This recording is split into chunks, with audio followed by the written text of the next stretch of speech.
Hello everyone, welcome to my class. Today I am going to discuss about ordinary differential equation. Before starting this topic, we have to know about some important points.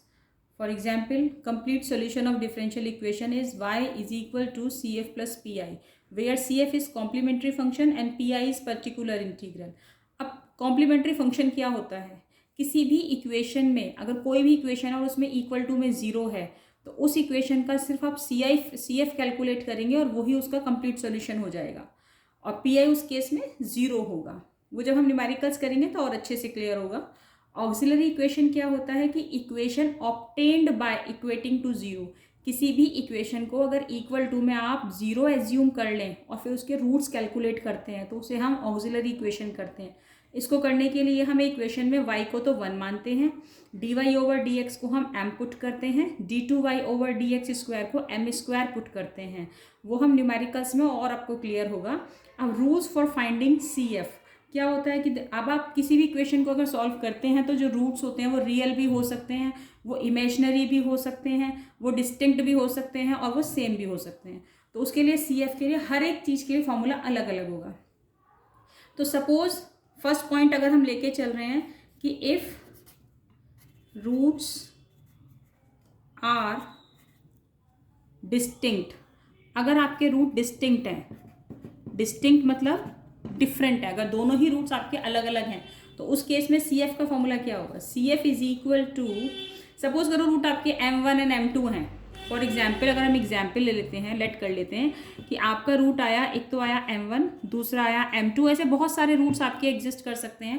Quadratic equation है तो as you know कि 2 root होंगे, cubic equation है तो you must have 3 roots, है ना। तो ऐसे ही रूट हैं और दोनों ही अलग अलग हैं। तो उस केस में सी एफ का फॉर्मूला आपका होता है C1 is constant e to the power m1x plus C2 e to the power m2x। यह आपका फॉर्मूला होता है कि अगर रूट अलग अलग आए, आपने एक इक्वेशन को सॉल्व करा और आपको 2 डिफरेंट रूट मिले तो उसमें आप C F is equal to C1 e to the power m1x plus C2 e to the power m2x formula use करेंगे। 3 रूट हैं तो एक और ऐड हो जाएगा, 4 रूट है तो एक और ऐड हो जाएगा। अब इसी केस में अगर हम नेक्स्ट लेके चलें कि इफ़, इसी का सेकंड है कि रूट तो डिस्टिंक्ट हैं लेकिन दोनों सेम है। सपोज आपने कोई इक्वेशन सॉल्व किया, आपके 2 रूट आए और दोनों सेम है, तो उस केस में सी एफ क्या होगा? इफ रूट्स आर सेम, अगर रूट आपके सेम है तो आपका सी एफ का फॉर्मूला क्या होगा? C F is equal to C1। Suppose करो आपने m1 कैलकुलेट किया, आपने m2 कैलकुलेट किया, इक्वेशन के 2 ही रूट हैं, 2 भी हो सकते हैं, 3 भी हो सकते हैं, 4 भी हो सकते हैं, तो 2 रूट आपके सेम आ गए जो कि हमने m मान लिया, और थर्ड रूट है जो कि m2 है, फोर्थ है m3, आगे भी आ सकते हैं, 2 भी हो सकते हैं, इक्वेशन पे डिपेंड करता है। तो CF आपका होगा C1, 2 रूट सेम आए हैं तो C1 plus C2x close e to the power mx।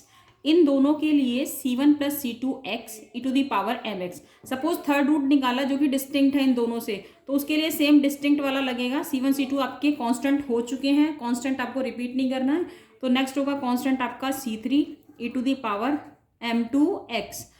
Next root आता है तो वेल एंड गुड, अगर नहीं आता तो आप छोड़ देंगे ऐसे ही। हाँ, क्लियर है। Then next is second part आपका चलते हैं। सेकेंड में आपका थर्ड रूल है कि अगर रूट आपके, अभी हमने फर्स्ट रूट पढ़ा डिस्टिंक्ट है, सेकेंड रूट हमने पढ़ा कि सेम रूट आ गए, थर्ड केस है कि रूट आपके इमेजिनरी हैं। If roots are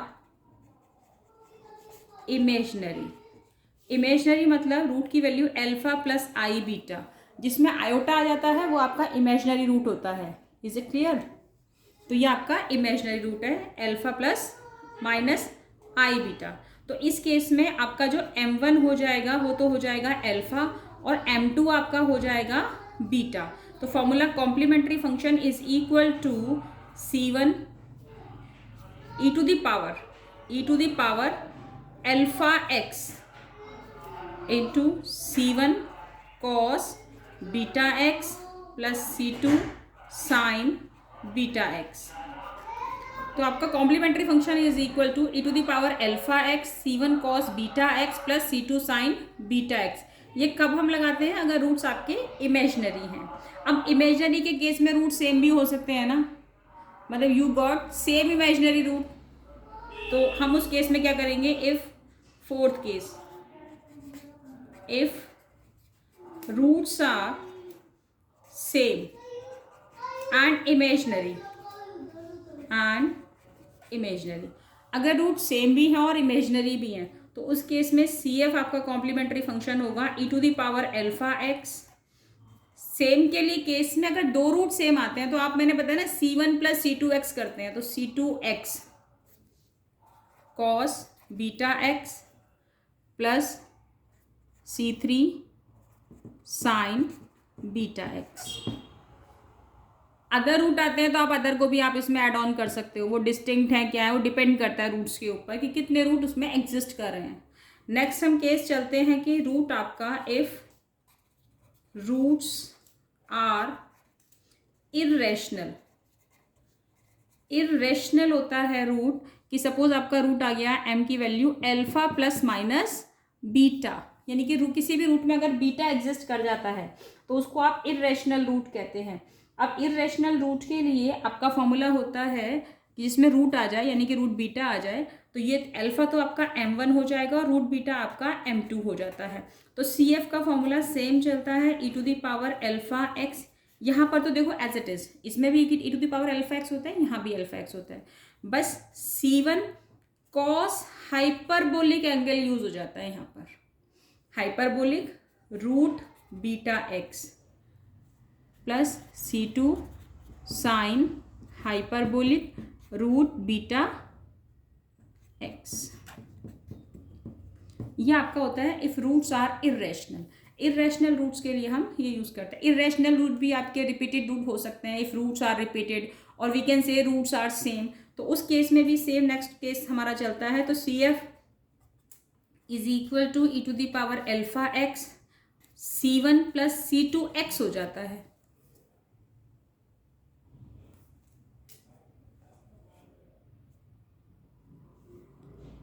cos hyperbolic root beta x plus, अब रूट आपके किस फॉर्म में रिपीट हो रहे हैं? ऑक्सिलरी इक्वेशन की फॉर्म में रिपीट हो रहे हैं या क्या कहते हैं, इमेजनरी रूट्स रिपीट हो रहे हैं? Sorry, imaginary roots are repeated और इरेशनल रूट्स आर रिपीटेड। तो वो दोनों के केस में सेम केस बनेगा, C1 plus C2x cos hyperbolic root beta x, और यहाँ पर आ जाएगा आपका C3 plus C4x sine hyperbolic angle use होता है beta x and plus dot dot dot. Similarly actually यहाँ पर एक चीज मैं स्किप कर गई कि C1 प्लस C2x दो रूट रिपीट हुए हैं और दोनों ही रूट क्या हैं आपके, यहाँ पर इमेजनरी है और यहाँ पर आपके इरेशनल है। तो सेम यहाँ पर भी आप C3 प्लस C4x करेंगे, C3 प्लस C4x, यहाँ भी C3 प्लस C4x। सपोज तीन रूट सेम हो सकते हैं तीन रूट भी सेम, तो C1 plus C2x plus C3x square add on हो जाएगा। वो जैसे क्वेश्चन आएंगे हम क्वेश्चन में डिस्कस करेंगे। तो यहाँ पर आपके ये पूरा फॉर्मेट था, ये पूरे रूल्स थे जो हमें कॉम्प्लीमेंट्री फंक्शन निकालने के लिए चाहिए होता है।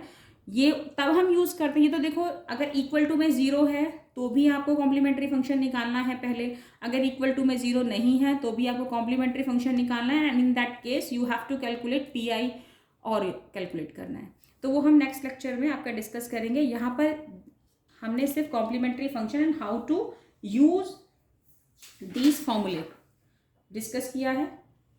Thank you.